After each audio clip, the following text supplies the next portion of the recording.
Hey beauties, welcome back to my channel. Today we're talking about all of the new upcoming luxury makeup releases for spring 2026. I know the year isn't even over, but we have so many incredible looking sneak peeks to talk about, and I'm going to spare you the laundry list of low buy rules that I typically like to make this time of year. I always break them. I never stick to my rules. Going into 2026, I'm just gonna focus on shopping the way I've been shopping for the last few years. I am pickier than ever. I want to make sure that if I'm purchasing something, I really love it. It's adding value to my collection. There is always going to be beautiful new makeup. Just because something's pretty doesn't mean you have to buy it. We're starting with fragrances because some of these sound really good. And as always, this is a group project. I want you to sound off down below. Let me know if there's anything that piques your interest or anything that you are definitely skipping or crossing off your wish list in 2026. There is a new fragrance launching from Parfum de Marly. It's called Athénée. This is a luminous citrus white floral fragrance with keynotes of neroli, bergamot, and yuzu, jasmine sambac, orange blossom, absolute, tonka bean, amber, musk, and vanilla. Now, based on the notes alone, this might not spark that much excitement for you. It does sound like a pretty typical designer DNA, which I happen to really enjoy, so I'm not mad about it, but I don't think Parfum de Marly is going to play it safe here. There's a reason these notes are so popular because they're crowd pleasers. They're found in a lot of the best-selling women's fragrances, especially in the designer world, because they smell really good together. So I'm excited. It's been a while since I've really fallen head over heels in love with the Parfum de Marly fragrance. I think it's about time they come out with something really special. Wasn't a huge fan of Valaya. Valaya Exclusive was a little bit better. Palatine, or the violet fragrance, was so-so in my opinion, but Delina Exclusive, Cassidy, Oriana, I mean, these are some of my all-time favorite feminine fragrances, so I cannot wait to smell this one. I know better than to sleep on Lancôme when it comes to fragrance, and they're bringing out a new version of Idol with peach, one of my all-time favorite fragrance notes. When I spy peach or raspberry, definitely a fragrance with them both. I know I need to try it because those are two notes that really speak to me. This is called Idol Peach and Roses Eau de Parfum. It's a bright, transportive, fruity floral fragrance, described as playful and irresistible, like the first bite of juiciness from a ripe peach and sparkling red berries. Keynotes include sparkling berries, juicy natural peach extract, and velvety rose. I love berries. I love peach. I love rose. I love the original Idol. I love Idol nectar. So I'm excited for this. And it's described as a velvety rose. So I feel like this isn't just going to be a fruity floral. This is going to be a more sensual, juicy, delicious style of fragrance.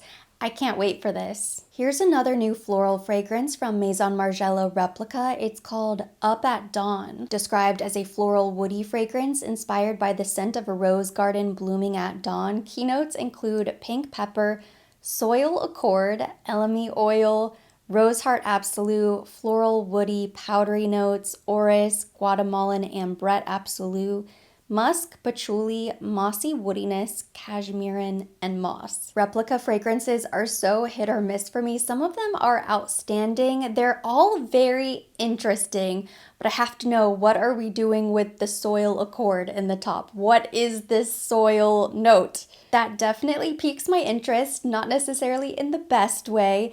It's not a note that you hear and think, oh yes, that's definitely going to be for me. I love to smell like soil in the morning. I love the idea of a rose garden fragrance as somebody who loves to garden and who has roses. It's one of the only flowers I've been able to grow in South Florida. The patchouli, mossy woodiness in the base, ooh, I'm not so sure. I love rose and I love the idea of pink pepper, powdery orris, ambrette, musk. All of those notes sound really nice, so I'm very curious to try Up at Dawn. We're getting a new infusion to Prada. This is definitely on my must-try list for 2026. This is called Santal Chai with sandalwood and citrus.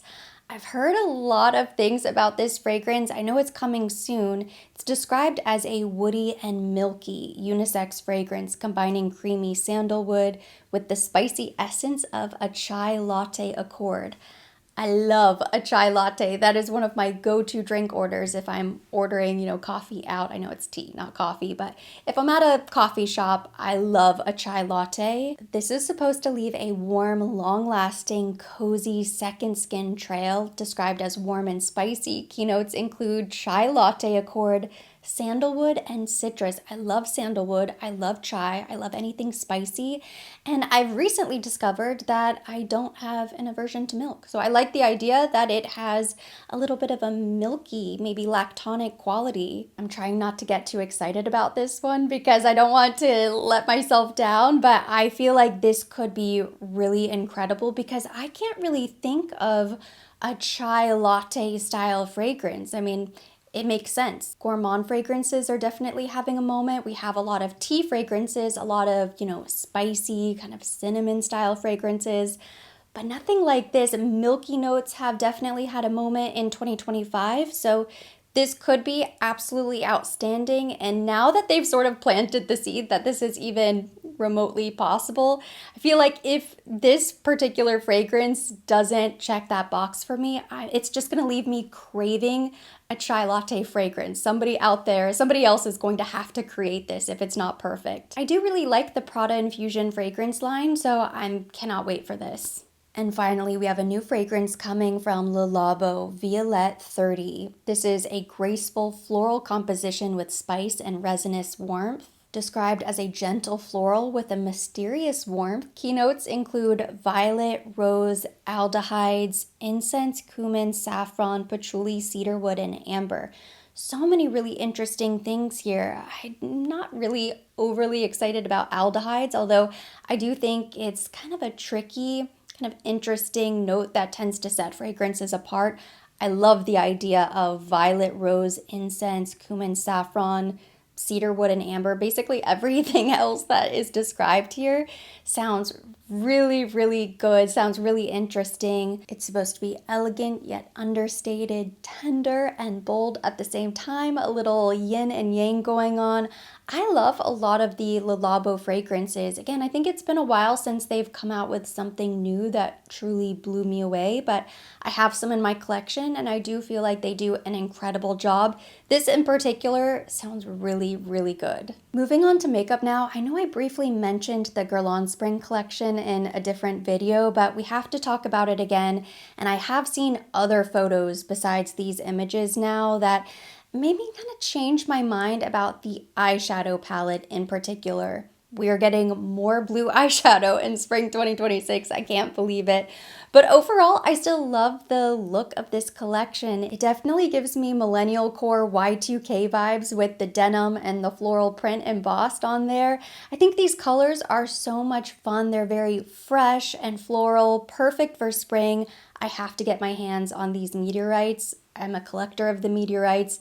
I love this pink tin, and the color combination inside I think is really beautiful. It looks really brightening and refreshing. So hopefully this collection does come to the US. My eye is on the meteorites and the matching lipstick case, of course. I love the pink denim with the flowers. This eyeshadow palette is going to be a skip for me as much as I think it is really beautiful and interesting, and I love the Guerlain eyeshadow formula. I really need to take a look at their inline shades to see if they have anything that's just kind of neutral, perfect for every single day. I am up to my ears in blue eyeshadow.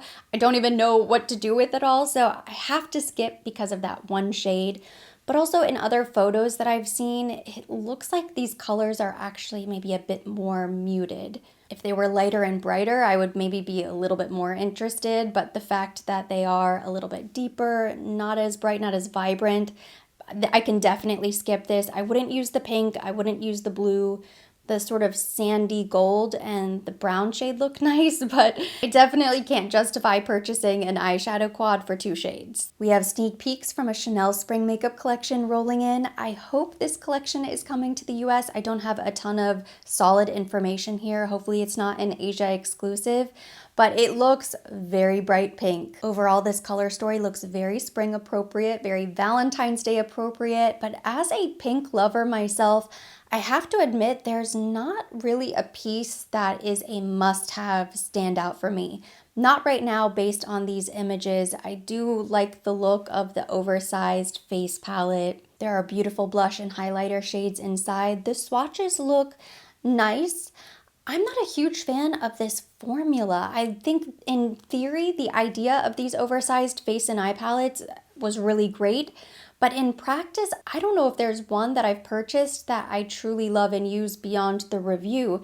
I think you can make them work, but there's something about the powder texture that just doesn't really work all that well on the face. I actually think it works better on the eyes than the face. Like the powder isn't refined enough on the face. You can kind of tell what I'm talking about in these swatches where it looks maybe a little bit patchy, or it kind of looks like the powder is just sitting on top of the skin. That has been my experience with these oversized palettes. So as much as I love the idea of a blush palette in this format from Chanel, I know myself well enough to know that I most likely would not keep using it and get a lot of use out of it. I swore off Balm Essentials. That's probably one of the products that I would be interested in purchasing here just because the color is so pretty. And of course, the Balm Essential is mostly clear. So even though it looks like a really beautiful, cool pink, in the swatch, you can tell you're not going to get a ton of color payoff from the Balm Essential stick.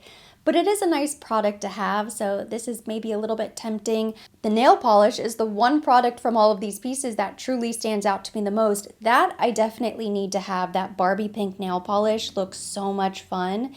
I would maybe even purchase 2 bottles of that bright pink nail. The gray is a skip. The deep cherry red is a skip. I don't love the look of these bright pink lipsticks. They're a bit dated, kind of reminds me of something that maybe my grandma used to wear. I don't think these are particularly modern shades of pink lipstick. I don't really like the look of the mascara either, and even these single eyeshadows, I think maybe I would need to see them in person. I don't know if the single shadows are part of the collection.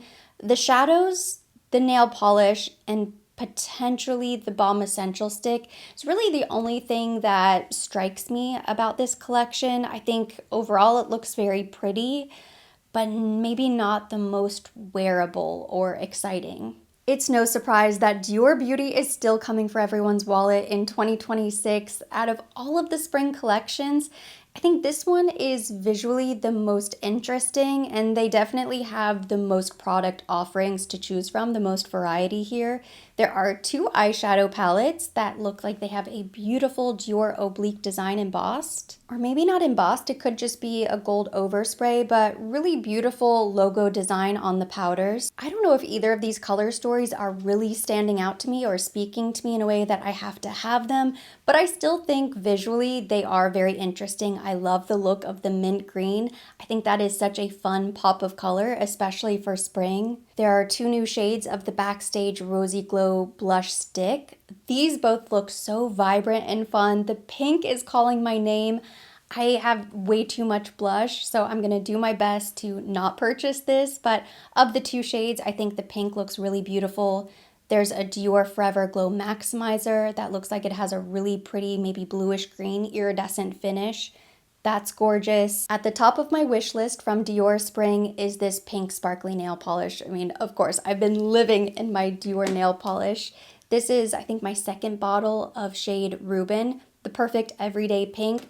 This looks a bit brighter and a bit more sparkly, so I don't know if this is going to be maybe a pink top coat. Looks sort of similar to the gold nail polishes we've seen for holiday, or it could be opaque pink. Either way, I absolutely love the look of the pink nail polish. The mint green is fun, but I will definitely skip that. And then this Dior Addict Lip Glow Oil.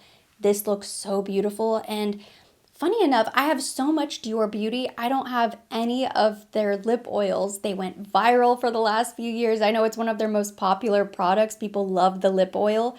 I've never tried it, so I feel like this would be the perfect time to pick up this beautiful pink Dior lip oil. These pastels are very beautiful, but still on the wearable side. Such a gorgeous collection overall.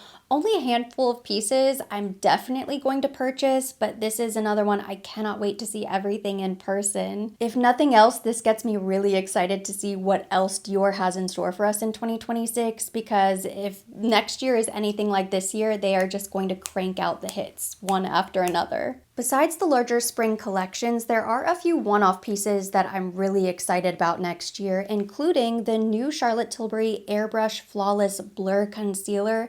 Concealer is one of those categories I am incredibly picky, and I truly feel like I have found my one holy grail in the Natasha Denona concealer. But another concealer I keep in the top drawer is the Charlotte Tilbury Beautiful Skin. I think Charlotte Tilbury does complexion products incredibly well, and I feel like I could just picture Charlotte herself sitting in the lab coming up with the most incredible epic concealer of all time. We already know she has the talent and capability to bring us an incredible concealer. I'm excited about this blur version. It says weightless full coverage with a real skin finish, up to 24-hour creaseless wear, water resistant, transfer resistant, sweat proof, humidity proof, instantly airbrushes skin tone and texture, dark circles, blemishes, puffiness, pigmentation, redness, pores, and shadows. 34 shades coming soon 2026. I can't wait. I'm trying to think of how she could even improve upon the beautiful skin concealer. I mean, that sort of checks all of the boxes for me. It sounds like, based on the description, we're getting a lot of coverage keywords, not necessarily anti-aging. So I feel like this is probably going to be a full coverage, full glam style concealer. Clearly it's meant to be long wearing if it says up to 24-hour of creaseless wear. If it's creaseless for 24 hours, if it's creaseless for 8 hours, that would make me happy. Usually Charlotte Tilbury products do contain skincare ingredients, so it's curious that there are none listed here, but maybe we just don't have all of the information yet. I imagine because it's Charlotte, there will be some sort of skincare ingredients baked inside this formula. You know, I'm a huge fan of Natasha Denona eyeshadows. Even though this is not on my wish list, or I will not be purchasing, at least not right away, I already can tell you this is going to be an incredible product to anybody who is in the market for a product like this. It's the new mini eyeshadow palette, the Mini Eye Sculpt palette in shade Cool.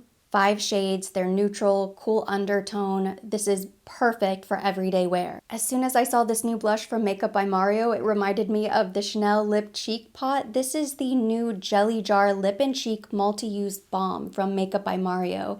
These shades look really interesting. This looks like a very pretty spring-summer product. And that completes this look at the 2026 sneak peeks. Thank you so much for watching. Hopefully you enjoyed this video and you liked seeing what's coming soon. If you liked it, give it a thumbs up. Leave me your comments, questions down below. I love hearing from you. What excites you? What are you definitely skipping in 2026? Drop me a comment. We'll keep the conversation going there.